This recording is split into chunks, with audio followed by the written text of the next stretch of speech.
आंतड़ियों में सूजन आ जाना, जिसे कहते हैं अल्सरेटिव कोलाइटिस, यह एक इन्फ्लामेटरी बोवेल डिसीज़ है, यानी कि हमारी आंतड़ियों में सूजन और उसके साथ साथ फोड़े आने वाली बीमारी है।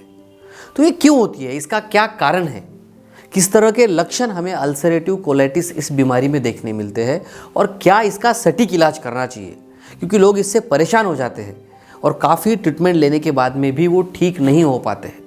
तो क्या करना चाहिए अल्सरेटिव कोलाइटिस में, इन सभी चीज़ों के बारे में इस वीडियो में हम लोग आज विस्तार से जानने वाले हैं। इसीलिए आपको अगर इस तरह की कोई तकलीफ़ है तो ये वीडियो आपके लिए बहुत इंपॉर्टेंट है, इसे अंत तक देखिए और समझिए।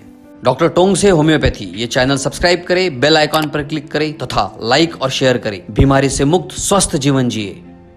नमस्कार, मैं डॉक्टर शीतल टोंग से आपका बहुत बहुत स्वागत करता हूँ मेरे इस यूट्यूब चैनल पर। अल्सरेटिव कोलाइटिस ये बहुत ही तकलीफ देने वाली बीमारी है।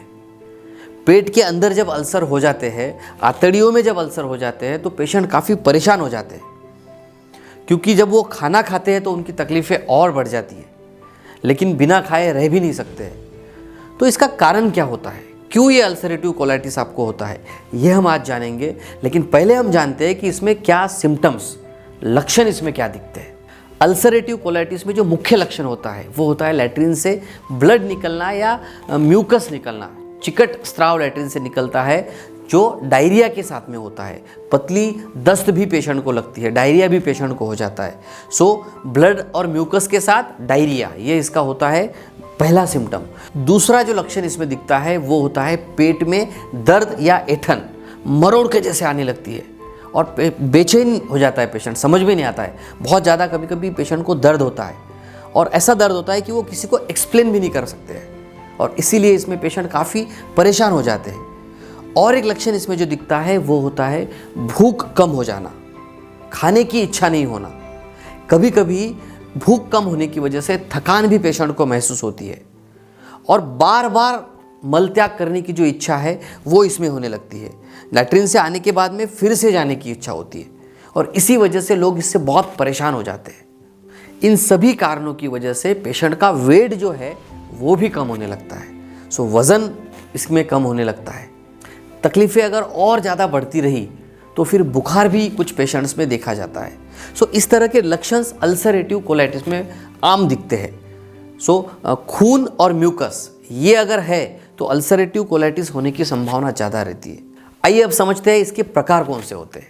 अल्सरेटिव कोलाइटिस का पहला प्रकार जो होता है उसे कहते हैं अल्सरेटिव प्रोक्टाइटिस, यानी कि लैट्रिन की जो जगह है, जो मलाशय की जगह है, उस जगह पर स्वेलिंग आने लगती है, सूजन आने लगती है। दूसरा जो प्रकार होता है उसे कहते हैं प्रोक्टोसिग्मोइडाइटिस। इसमें क्या होता है, मलाशय और बड़ी आंत का जो निचला भाग है, सो लैट्रिन की जगह मलाशय और लार्ज इंटेस्टाइन बड़ी आंत, इसके बीच में का जो एरिया होता है, जो जगह होती है, वो इसमें प्रभावित होती है और वहाँ पे अल्सर्स तैयार होते हैं। तीसरा प्रकार जो होता है उसे कहते हैं पैनकोलाइटिस। पैनकोलाइटिस का मतलब है पूरी जो आंतड़ियाँ है वो इसमें प्रभावित हो जाती है। अब समझते हैं इसके कारण के बारे में। तो एग्जैक्ट कारण तो इसका पता नहीं, यही कारण है ऐसा हम बोल नहीं सकते, लेकिन कुछ संभाव्य फैक्टर्स है जिसकी वजह से ये होने की जो चांसेस है वो बढ़ जाते हैं। पहला फैक्टर जो है वो है आपकी प्रतिरक्षा प्रणाली की खराबी। अगर आपकी प्रतिरक्षा प्रणाली में कुछ खराबी है तो उससे ये प्रॉब्लम बढ़ सकता है। दूसरा फैक्टर है अनुवंशिकता, हेरिडिटरी फैक्टर। अगर आपके पेरेंट्स को, माता पिता को ये तकलीफ है तो संभव है आपको भी ये बीमारी हो जाए। तीसरा मुख्य फैक्टर इसमें होता है एज, उम्र। अगर आपकी उम्र 30 साल से कम है, क्योंकि ऐसा देखा गया है कि जिनकी उम्र 30 साल से कम है ऐसे लोगों में ये जो अल्सरेटिव कोलाइटिस है, आंतड़ियों की सूजन है, वो ज़्यादा प्रमाण में पाई जाती है। पांचवा फैक्टर इसमें होता है डाइजेस्टिव सिस्टम में। अगर बैक्टीरियल इन्फेक्शन बढ़ जाए तो भी ये संभावना बढ़ सकती है। ये तो बात हो गई कारण और लक्षण के बारे में, लेकिन महत्वपूर्ण है इसकी ट्रीटमेंट, क्योंकि इसका एग्जैक्ट कॉज पता नहीं है। इसीलिए इसको ठीक करने के लिए मैं आपको सजेस्ट करूंगा कि होम्योपैथी की मेडिसिन बहुत अच्छी है। काफ़ी अच्छी दवाइयाँ होम्योपैथी में है, जैसे मक्सॉल है, अर्जेंटम नाइट्रिकम है, नक्सोमिका है, चाइना है, मेडोरिनम है। काफ़ी अच्छी दवाइयाँ है, बहुत सारी दवाइयाँ है जो आपको इस बीमारी से पूरी तरह से ठीक कर सकती है, क्योंकि एग्जैक्ट कॉज पता नहीं है। और हम होम्योपैथी में क्या करते हैं, आपका पूरा स्टडी करते हैं, आपके इमोशन के बारे में हम जानते हैं, आपके शरीर के बारे में जानते हैं और फिर पूरा स्टडी करके आपको दवाई देते हैं। और इसीलिए होम्योपैथी से ये बीमारी जड़ से ख़त्म हो सकती है। दवाई के साथ साथ कुछ बचाव की बातों को भी आपने समझना ज़रूरी है। उसके पहले मैं आपको बता दूं कि आपको खुद के मन से कोई दवाई नहीं लेनी है। आप किसी भी अच्छे एक्सपर्ट डॉक्टर को दिखा सकते हैं, आप मुझसे भी कंसल्टिंग कर सकते हैं। मेरा व्हाट्सएप नंबर मैंने नीचे दिया है। लेकिन खुद कोई दवाई नहीं लेना है। और कुछ बचाव की चीज़ें, कुछ प्रिवेंटिव मेजर्स मैं अभी आपको बताने वाला हूँ। तो अगर आपको अल्सरेटिव कोलाइटिस है तो ये बातें बहुत इंपॉर्टेंट है आपको खुद को बचाने के लिए।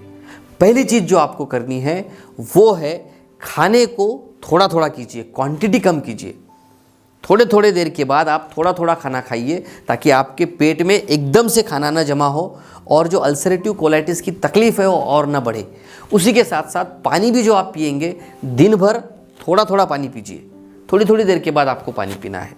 तो ये बहुत इंपॉर्टेंट है।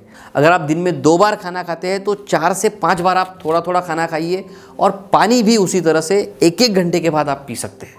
और एक चीज़ जो आपको करनी है वो है तीखी चीज़ों को कम कीजिए, मसालेदार चीज़ें बिल्कुल कम कर दीजिए, या फिर स्पाइसी जो चीज़ें हैं वो भी कम कर दीजिए। बाहर का जो खाना है वो तो आपको पूरी तरह से बंद करना है। उसी के साथ साथ जो चर्बी वाली चीज़ें हैं, फैट युक्त जो पदार्थ है वो भी आपको कम करना है। और अगर आपको दूध नहीं पचता है, अगर आपको लैक्टोज इनटॉलरेंस है तो आप दूध भी बंद कर सकते हैं। उसी के साथ साथ स्ट्रेस कम करना भी बहुत ज़रूरी होता है अल्सरेटिव कोलाइटिस में। तो ध्यान रखिए, अल्सरेटिव कोलाइटिस तकलीफ देने वाली बीमारी ज़रूर है, लेकिन आप इससे पूरी तरह से ठीक हो सकते हैं। सो हंसते रहिए, मुस्कुराते रहिए। धन्यवाद।